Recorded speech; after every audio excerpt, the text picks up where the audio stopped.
I think the recent innovations we've seen around ChatGPT and the GPT series of models and other what they're called large language models or foundation models is genuinely revolutionary. I think before you dive into applications, we need to just pause and reflect how groundbreaking this is.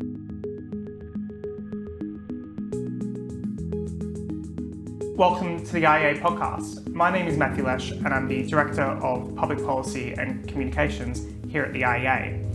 Each week, this podcast asks a tantalizing policy question to a top political and economic thinker.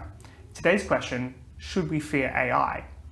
The emergence of ChatGPT has reignited fears about artificial intelligence destroying jobs, potential security risks, bias, as well as even the existential dread of what if something truly does pass humanity's level of intelligence. To discuss this topic, I'm very excited to be joined by James Lawson, who's a senior fellow at the Adam Smith Institute. He's previously worked in government as a special advisor. He's worked for Microsoft in their defense business, as well as consulted extensively on AI, cloud computing, and other technologies. James, let's start with the basics here. What is artificial intelligence, something we hear so much about? Yeah, it's an interesting word, and I think often gets confused in the press and confused because of science fiction and other genres. I think for the purposes of this discussion and for the purposes of the policy discussion, artificial intelligence is much easier to define. Let's start with the broadest definition. It's an artificial form of intelligence. It's typically a computer program or other device that is able to display some form of human intelligence. You could even argue with this broadest definition that a calculator is in some way an artificial intelligence, just a very limited one and one that works in a very programmatic and a very restrained way.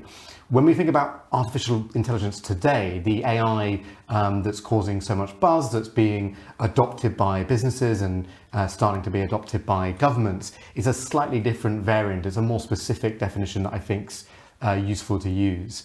Under the surface, AI is driven by machine learning algorithms, machine learning models that allow the computer to learn over time as it sees more data points. So in the past, when you wanted to create an application or a computer program, coders would have to sit there and programmatically write out the specific instructions of what they wanted the system to do. Whereas now, the systems are learning from data. And over recent years, we've seen these machine learning applications become much more powerful as we've advanced the use of deep learning algorithms, so more advanced, more capable technologies.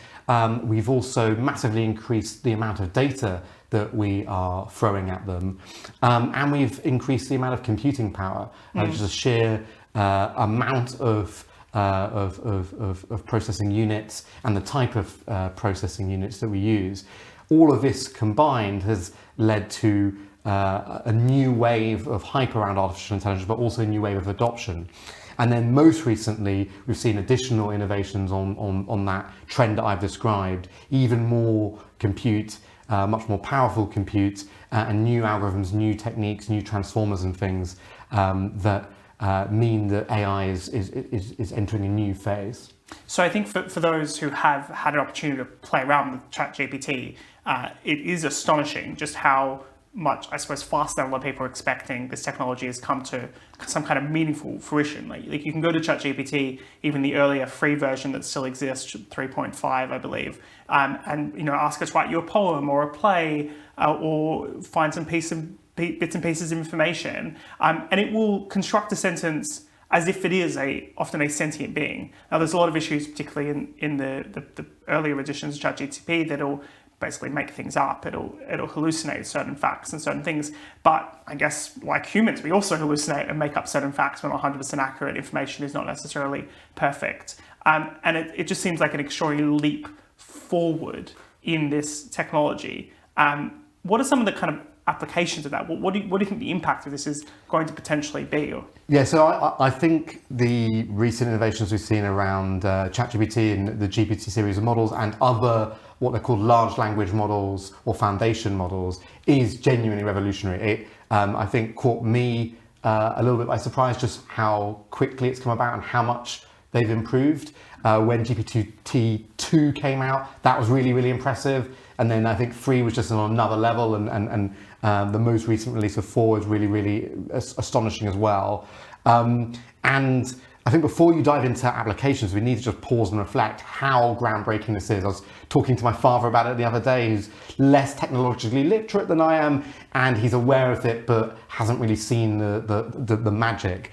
With GPT-4 as an example, it is now able to pass the university level exams, come up with answers to questions that are of that level of reasoning, and that in a way can be quite scary, right? That immediately makes you think about almost infinite applications across the service sector and the way we work today, in a way that the machine learning models and even the deep learning models that we were applying just 2-3 years ago in businesses were really exciting, really powerful, massive boost of productivity, able to identify things that humans wouldn't necessarily identify, but didn't seem quite as revolutionary in the way that they could potentially impact the entire service sector.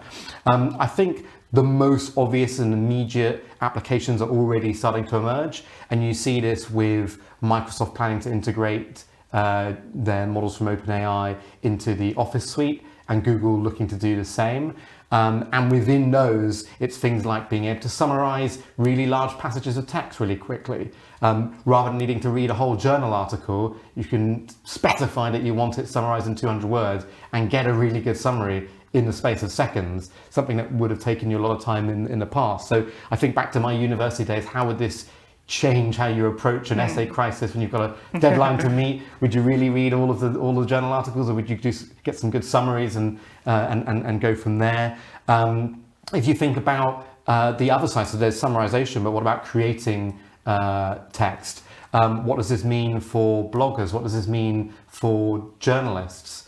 And how do they adapt to this technology? There was a recent study looking at the GPT-4 model in particular, and the susceptibility of different jobs to automation. And it's remarkable just how many tasks and just how many jobs are susceptible to automation. And it's really the manual tasks that are left. Yeah, there's that whole irony here that when it comes to kind of tasks that require certain kind of like physical dexterity, robotics has not quite caught up. So, even in Amazon warehouse, there's at the most advanced level, there's robots that move things around the warehouse, but still people have to pick them out at your specific order, and then it can go on from there.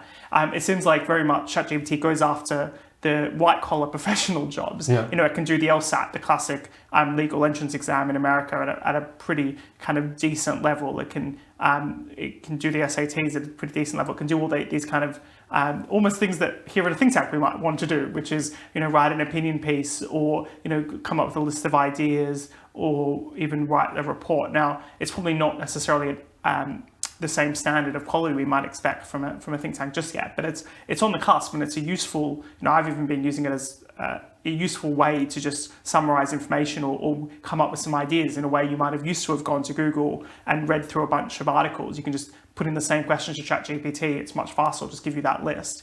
I'm interested to then unpack in that sense, which is this general idea that Google would be a monopolist forever when it came to search. It had 90% plus search take up in the UK. Now it seems like Bing integrating this ChatGPT technology, at least for some users so far, could completely ruin this idea that the Google is a monopolist and provide far better search, just as a starting point. So before I answer the question on the monopolist, one other application I really liked that I saw in the recent demos that I think is worth raising as well is integrating it into your video calls. So no one really likes taking notes in a meeting. It's hard to catch up if you join the meeting late. And then afterwards, you agree various actions, and then how often do those actions actually take place. So that was one that really stood out to me as well. And I definitely agree on your comment about the white collar jobs. Ironically, now seem to be the target. I was joking to a friend of mine who's a forensic accountant, really top of his field. And this article said that he was 100% susceptible to automation, whereas if he became a dishwasher, he would and repurpose his skills, then he was 0% susceptible to automation from this model. But to your question on Google then and monopolies, I think monopolies in the tech domain are an interesting discussion more broadly, right? I think the various regulatory bodies that try to maintain competitive markets have struggled with technology innovation. They see a dominant player in terms of raw metric of usage. They say, oh, they've got 80% market share, therefore we must now crack down upon them. And in doing that, I think they have misunderstood the dynamism of the tech sector and just how easy it is for new innovations to come in and to disrupt that market position. If we look at the tech sector as a whole, I think it's actually really quite competitive. Even things like cloud computing that require huge amounts of hardware investment, there are multiple players. Microsoft, Google, AWS are all massive, and there are many others like IBM and Oracle that also compete in that space. And so then when it comes to search, surely that's the one that's the Google have a monopoly in, because over 90% of search is done through Google in the Western world at least. And people joke that the first search people do on other search engines is for Google, so that they can continue their search there. I'm not so convinced. I think that people have been moving to other forms of consumption on the internet in general, increasingly finding their news and finding their information through social media channels, increasingly finding it through short form video, like TikTok as an example. And actually a lot of people do search on TikTok today, not the search of I want an IEA paper on Friedrich Hayek, but it is a form of search. And then when we think about the AI models, bringing it back, I think, to the heart of your question, Google have been a little bit slower to release their models and to integrate them. So Microsoft are the first ones to really make that leap from the big players, integrating GPT into Bing. I think they've been very successful with that. They've caused Google to sit up. Have they eaten into their market share yet? There's a small and significant uptick, but it will take time to see what the real results are. Well, it kind of shows the good effect of competition. So that's on the positive side, more tech competition. On the negative side, I think there's a lot of fear. And this is a paper you've previously written from the ASI on this topic about, are the robots coming to take our jobs? Now, you put forward quite a strong argument to say, previous Luddite concerns about job losses have been greatly exaggerated. We always manage to adapt, improve the economy. Is that still your view, even seeing this new technology, or are we in the face of a jobs apocalypse? So I'm an optimist, and I'll declare that immediate bias from the start. Every single time in the past when people have said that a new technology was going to result in a jobs crisis and mass unemployment, they were wrong. It's like the boy who cried wolf, except he's cried it 50 times now. And that's not to say that new technology doesn't displace people in particular industries or particular skills, but what typically happens is that more jobs are created afterwards, that by becoming more productive, workers' wages go up, and through innovation we actually on net create more jobs. And I certainly historically felt that to be the case with AI as well. And I think about all of the tech jobs that have been created over the last decade that we wouldn't have imagined in the past. A good example would be something like a drone pilot to take videos at parties and events is not something that one would have anticipated as a career path in the past. And so I still do retain that hopeful optimism, but as going back to what we were saying earlier, with the introduction and deployment and the speed of progress with large language models and foundation models, I am now starting to have my doubts. I am starting to worry a lot more about it, both from an employment perspective and from a AI safety perspective. I think what we need to monitor very carefully is the extent to which new jobs are being created and to what extent jobs are being lost, and monitor those two carefully, and then see if we need to change our policy.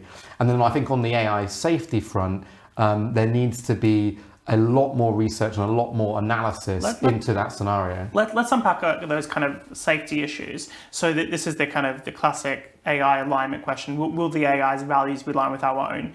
And the classic scare story here is, you tell an AI to make paper clips, and then it goes to the extreme and destroys the planet, looking for every last resource it can to make paper clips. Now, I'm not sure a large language model can do that just yet, but there have been a bunch of safety issues raised by this. Should the AI model be able to give you instructions for how to make a nuclear weapon, or how to hurt yourself if you're someone who's suffering mental health issues? And what kind of issues should, I suppose, be programmed out of the AI?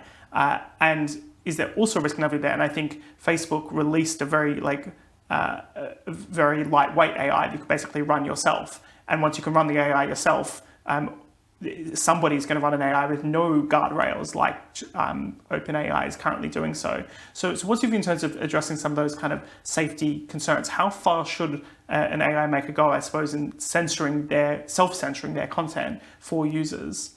Yeah, so I think we can already see that there is an alignment problem, and you can see this in the implementations that have already come out in ChatGPT or through Bing. Some of them are quite dramatic, where you have Bing telling the user that they're a bad user and they must stop.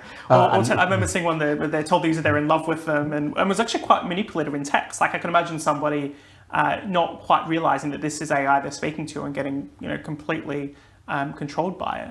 Yeah, so if that's how capable it is today, imagine after a few more releases when they've done, thrown additional data at it, additional computing power. And I think the reason why there's a growing movement of people who are really worried on almost an existential level is they worry that once it becomes an AGI, once it becomes better... AGI being a general intelligence, Yep. It can just do pretty much anything. Yeah, exactly. A general intelligence that's smarter than humans in effectively every domain in every domain.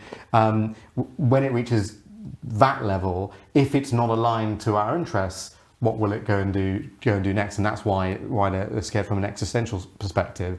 And though that movement, those people will look at the charts and say, well, the computing power being thrown at this problem is increasing exponentially. It's not a Moore's law doubling. It's actually an exponential increase in terms of the amount of compute and the amount of data we're throwing at these models. And so they're genuinely very worried. But it doesn't need to be it hasn't to be that dramatic. I think if you went in to see some policymakers, you went over to the cabinet office and told them, I'm worried an AGI is going to kill us all in the next year, they'd say you're mad and laugh you out of the room. But there are, I think, more immediate concerns. So I think one example that comes to mind for me is around cybersecurity, where we can see that these models are very, very potent at writing code, and this is in the context of producing things and creating new applications and making our developers more productive. That's really exciting and positive. But if it's able to write positive code, it can also write negative code. It could create ransomware and identify vulnerabilities in important systems like the NHS. And so you could imagine a scenario where someone asks us a question and it is able to run searches and tell people to run code, and somebody runs some highly potent malicious code, and all of a sudden we are unable to access important health services, or planes fall out of the sky. So that sort of scenario is, I think, something genuinely quite scary, and it means that there is an important role for those AI labs in in regulating in this themselves. sense here is the solution to the risk of AI also AI. So if I think about encryption, if there's some potential that AI could figure out how to undermine encryption, probably then also use AI to strengthen encryption. Even beyond that, is it the same logic that if we want to build systems that are secure in future, we're probably going to need AI to help us build those as well? So I definitely agree that AI is going to be part of the positive side as well as on the risk side, and particularly in the security domain in helping you identify unusual activity faster, identify vulnerabilities and fix them. So in a sense, I think you're right. Where it becomes scary is just the pace of change. Yeah. That what if the dark side advances more quickly than the light? And so I think that's why the alignment problem is something that we should take seriously. That as a think tank that believes in free markets and limited government, that you should be considering what role there might still be for government, because at a foundational level, government is there to protect property rights, protect individuals, and provide that system of rule of law in which markets can operate and flourish. And so if people are using AI for malicious intent that undermines that, that's something that you really need to worry about. So I think another concern a lot of people, particularly from the free market side, also have is the potential of political bias built into these models. And one example that was going around was that you could get at least an early version of ChatGPT to say a very nice poem about Joe Biden, but if you put in the same exact prompt for Donald Trump, it would refuse to say anything nice or good about him. Is there a concern that you kind of had those, I suppose, progressive Silicon Valley values that some libertarians might be sympathetic to in some cases, but also have their own biases, and that becomes what is defined as AI safety? AI safety becomes just whatever, to use the term woke, ideas are present around a certain subset of people in America. I think it is a valid concern that the AI can present politically biased answers, and it's something that the labs like OpenAI will need to be very cautious about. Otherwise, they will inevitably face a significant amount of political pressure and even regulation. And that problem is only going to become worse, I think, because there's a reinforcement loop in the way that you interact and chat with the AI. So I can imagine more and more personalized models, and potentially some models being biased by the user base that predominantly uses them, which may not reflect the overall population and their political views. So it actually could become worse. I suspect as well that's something that ultimately competitive pressure will be able to solve, at least to some extent, which is if there are issues with the models, people will go and use a different service if they're not happy with the bias. What do you think the kind of some final thoughts, I suppose, on some of the policy solutions here? Is it, UBI, which is taught quite a lot, if there is mass job losses, we should just give everyone a bit of income? Is it quite heavy state-controlled regulation of AI to stop it from doing anything risky? Do we need to say, actually, no, it's time to stop any further development of ChatGPT until we work out what in the world is going on here? What would you say in terms of policy responses? Yeah. So on the employment side, I think we will need to overhaul the welfare system in some way, particularly if the more dramatic scenarios play out. A UBI, or I think perhaps better, a negative income tax, because that can be combined with a simplification of the tax system in general, which is much needed in this country, may become appropriate. The big challenge there, I think, for people from the free market side of the debate is how do you maintain the incentive to still try and go out to work? Do you put a limit on how long or what activities you must do in order to continue to receive these welfare payments? I think that's an important debate to thrash out. And then I think on the AI safety side, I don't have that much faith in our policymakers, if I'm honest. And that's not of any particular party, I just think in general, in that there's a pacing problem where we see that the speed at which technology is improving and the speed at which entrepreneurs are able to make new innovations outpaces the speed at which our legislators are able to understand and interpret and reflect and then come up with good policies in response. So I think there's going to be a very important role for self-regulation, for cooperation between different private companies, for things like voluntary conventions in terms of their usage and their deployment in the public domain. Yeah, I think a good potential example of this is the Online Safety Bill, which is a whole mess of a bill in itself. But as far as I could see in its current structure, wouldn't even apply to ChatGPT because it's not user-to-user interaction. And in that respect, there's all sorts of lawmaking which is always kind of stuck slightly in the past, and it's very hard for them to catch up. So I think that kind of, at the very least for a first instance, self-regulatory approach is definitely one that should be looked to. Well, James, thank you so much for joining the IEA podcast. It's been an excellent, fascinating and frightening and enlightening conversation about AI and the future of our world and technology. If you are enjoying the IEA podcast, please do subscribe on your chosen podcast provider, and you can also watch a video version of the IEA material on our YouTube channel. Well, if you enjoyed that conversation, why not watch one of these other videos? And while you're here, remember to hit the subscribe button and the notification bell. That way, you'll never miss out on a single IEA broadcast.